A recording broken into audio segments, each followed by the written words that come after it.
mungkin tadi sedikit gimana bang? Dek, matiin apa? Tadi sedikit gimana mungkin akhirnya apa pecah tadi seperti itu bang?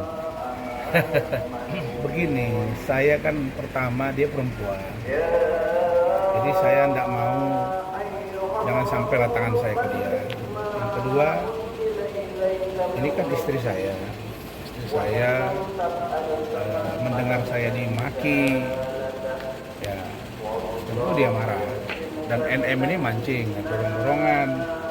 Nah, dia pukul lah kepala istri saya kan. Ya istri saya udah mau balas, saya bilang jangan. Nah, kemudian saya dengar juga wartawan dibentak-bentak kan. Nah, apa ini? Ya, sementara Loli dia megang tangan istri saya terus. Karena Lolinya nggak mau, saya nggak mau ditinggal tante, saya mau di rumah tante, saya mau di rumah om. Mulai hari ini saya tunjuk Om Rasman kuasa hukum saya mau tidur rumah om, saya nggak mau gitu.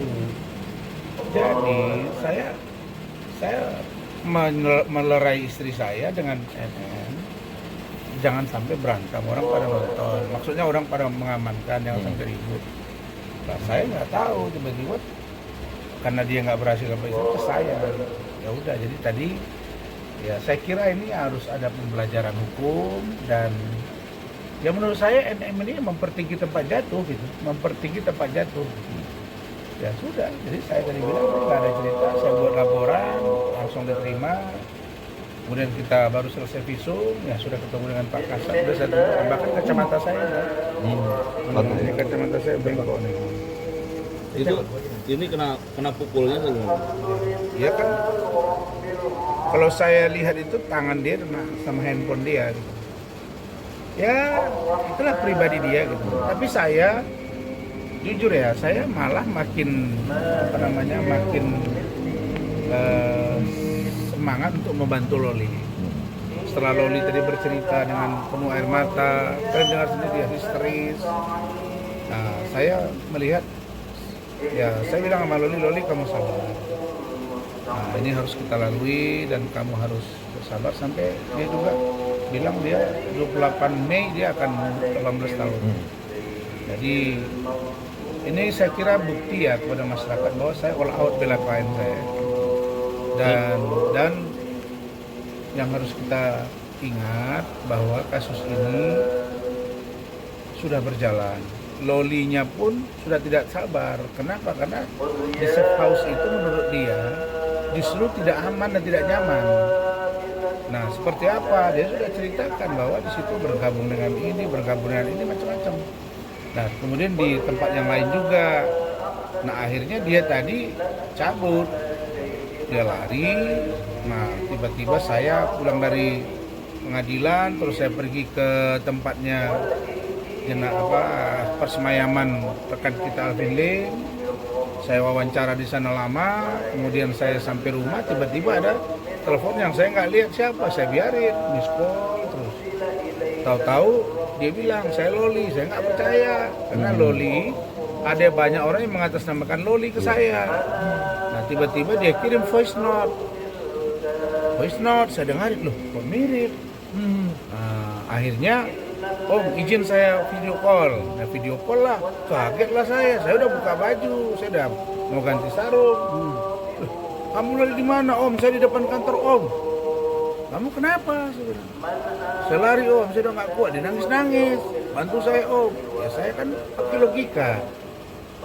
Apa yang harus saya lakukan?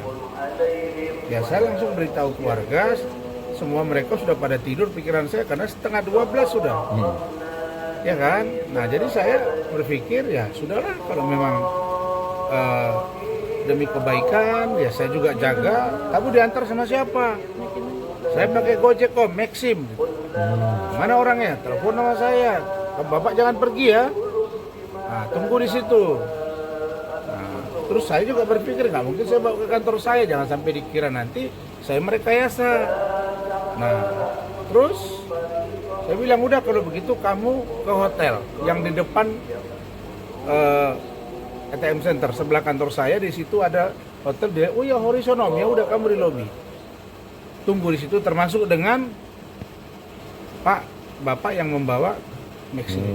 Berarti emang dari safe house itu Pak, Iya. Bang Rasman itu dari jam berapa Bang? Berarti Katanya dia jam 10 lewat keluar malam. Dia lari lah ya. Nah lalu sampai situ saya suruh, oke saya datang. Begitu datang kita rekam. Karena saya nggak mau nanti fitnah gitu loh. Jadi kan situ ada CCTV apa, udah kita interview. Nah, di situ gimana nih Om, saya udah nangis. Ya saya pikir Polda, Polres, kemudian Mabes, kemudian KPAI, Kemen PPA atau gimana gitu. Saya diskusi. Saya ke Polres lah ditangani kan. Tapi dia nggak, saya nggak mau di Polres gini. Dia kurang nyaman cerita lah dia semua. Nggak mungkin saya cerita sini masalahnya. Ya sudah, kamu saya bawa ke Polres. Nanti kalau kamu mau supaya kamu tidak di safe house, harus ada yang memantau, yang mengawal, melihat perkembangan. Nah, nanti kita bicarakan. Nah itu makanya dia saya bawa ke sini. Kan niat saya baik, saya bawa ke sini. Tapi supaya mereka mendengar apa yang dia rasakan selama di safe house. 3 bulan di safe house, satu lagi tadi ada namanya saya lupa. Nah, di situ juga dia mengalami hal yang sama. Nah, jadi menurut dia sampai dengan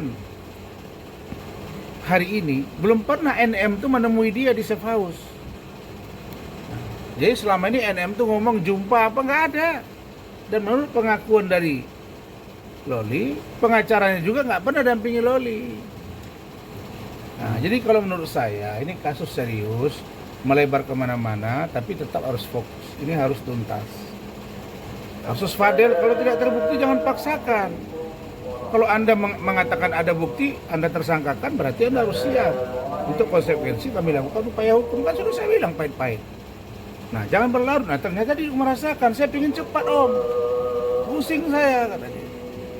Saya di sini seperti apa ini? Nah, jadi ini sebetulnya keinginan agar ini cepat selesai, karena memang dia bilang saya tidak melakukannya dengan Fadel.